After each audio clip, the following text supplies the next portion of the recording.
നമസ്കാരം. Penta daily market summary റിപ്പോർട്ടിലേക്ക് എല്ലാവർക്കും സ്വാഗതം. ഇന്ന് നിഫ്റ്റിയും സെൻസെക്സും അതിന്റെ പോസിറ്റീവ് മൊമെന്റം നിലനിർത്തി എന്ന് വേണമെങ്കിൽ പറയാം.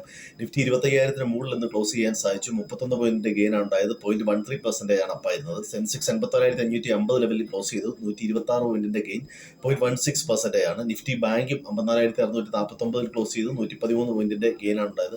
പ്രത്യേകിച്ച് ഫിനാൻഷ്യൽസ്, ബാങ്ക്സ് ഒക്കെയാണ് ഇന്ന് പെർഫോം ചെയ്തത്. അതുപോലെ pharma, media, oil and gas എല്ലാം പോസിറ്റീവില് സെക്ടറിൽ ക്ലോസ് ചെയ്തു.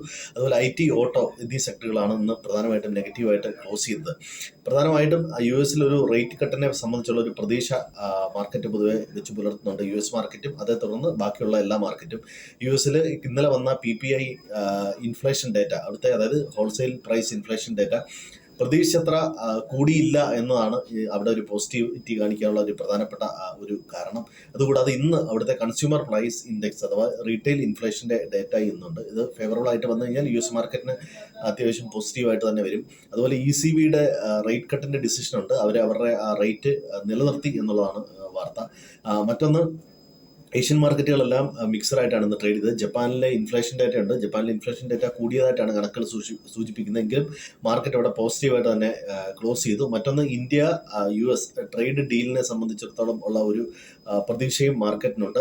അഗ്രികൾച്ചറൽ സെഗ്മെന്റിൽ ചില മേഖലകളിൽ വിട്ടുവീഴ്ചയ്ക്ക് ഒരുപക്ഷെ തയ്യാറായേക്കും എന്ന തരത്തിലുള്ള വാർത്തകളുണ്ട്. അതുപോലെ റഷ്യയിൽ നിന്ന് ഇന്ത്യയിലേക്ക് ഓയിൽ ഇറക്കുമതി ചെയ്യുന്ന കാര്യത്തിൽ ഇന്ത്യക്കും ഒരു ഇളവിനുള്ള ഒരു സാധ്യതയുണ്ട്. അപ്പോൾ ഇത്തരത്തിൽ ഇന്ത്യ US ഡീലിനെ സംബന്ധിച്ചൊരു പ്രതീക്ഷ മാർക്കറ്റിന്, പ്രത്യേകിച്ച് നമ്മൾ കയറ്റുമതി ചെയ്യുന്ന പല പ്രോഡക്റ്റുകൾക്കും ഒക്കെ അനുകൂലമായിട്ട് വരുന്നതൊക്കെ ഒരു പോസിറ്റിവിറ്റി മാർക്കറ്റിലുണ്ട്.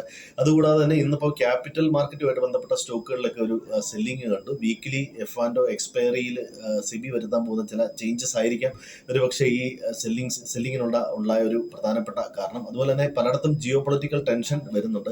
റഷ്യ പോളണ്ടിനെ ആക്രമിച്ചതുമായി ബന്ധപ്പെട്ട ഒരു അൺസർട്ടനിറ്റി അവിടെ നിലനിൽക്കുന്നുണ്ട്. അതുപോലെ തന്നെ ഖത്തറിലേക്ക് ഇസ്രായേൽ ആക്രമണം നടത്തിയതിനെ സംബന്ധിച്ചിടത്തോളം ഉള്ള ഒരു അൺസർട്ടനിറ്റിയും മാർക്കറ്റിൽ ഇപ്പോൾ നിലനിൽക്കുന്നുണ്ട്. അപ്പോൾ പ്രധാനമായിട്ടും യൂറോപ്യൻ യൂണിയനോട് ഇന്ത്യ, ചൈന എന്നീ രാജ്യങ്ങൾക്ക് 100% താരിഫ് ഏർപ്പെടുത്താനുള്ള ഒരു നിർദ്ദേശവും ട്രംപ് വെച്ചിട്ടുണ്ട്. എന്നാൽ റഷ്യക്ക് കൂടുതൽ ഉപരോധങ്ങൾ ഏർപ്പെടുത്താനുള്ള ഒരു രീതിയാണ് യൂറോപ്യൻ യൂണിയന്റെ ഭാഗത്തു നിന്നുണ്ടായത്. ഇന്ത്യയിൽ നിന്നുള്ള പ്രോഡക്റ്റുകൾക്കൊന്നും അങ്ങനെ അത്തരത്തിൽ താരിഫ് ഏർപ്പെടുത്തുന്നില്ല എന്ന തരത്തിലുള്ള വാർത്തകളാണ് ഇപ്പോൾ പുറത്തു വരുന്നത്. മുൻപ് സൂചിപ്പിച്ചു, ഏഷ്യൻ മാർക്കറ്റുകളെല്ലാം മിക്സഡ് ആയിട്ടാണ് ട്രേഡിംഗ് അവസാനിപ്പിച്ചത്. എന്നാൽ യൂറോപ്യൻ മാർക്കറ്റുകളൊക്കെ പോസിറ്റീവിലാണ് ഇപ്പോൾ ട്രേഡിംഗ് നടക്കുന്നത്. US ഫ്യൂച്ചേഴ്സും ഇപ്പോൾ പോസിറ്റീവിലാണ് ട്രേഡിംഗ് നടക്കുന്നത്. ജിയോ പൊളിറ്റിക്കൽ ടെൻഷനും അതുപോലെ ഇന്ന് US നിന്ന് വരാൻ പോകുന്ന റീറ്റെയിൽ ഇൻഫ്ലേഷൻ ഡേറ്റയും മാർക്കറ്റിന്റെ നാളത്തെ ട്രെൻഡിനെ ബാധിച്ചേക്കാം. എല്ലാവർക്കും ഒരു നല്ലൊരു ദിനം ആശംസിക്കുന്നു. Thank you.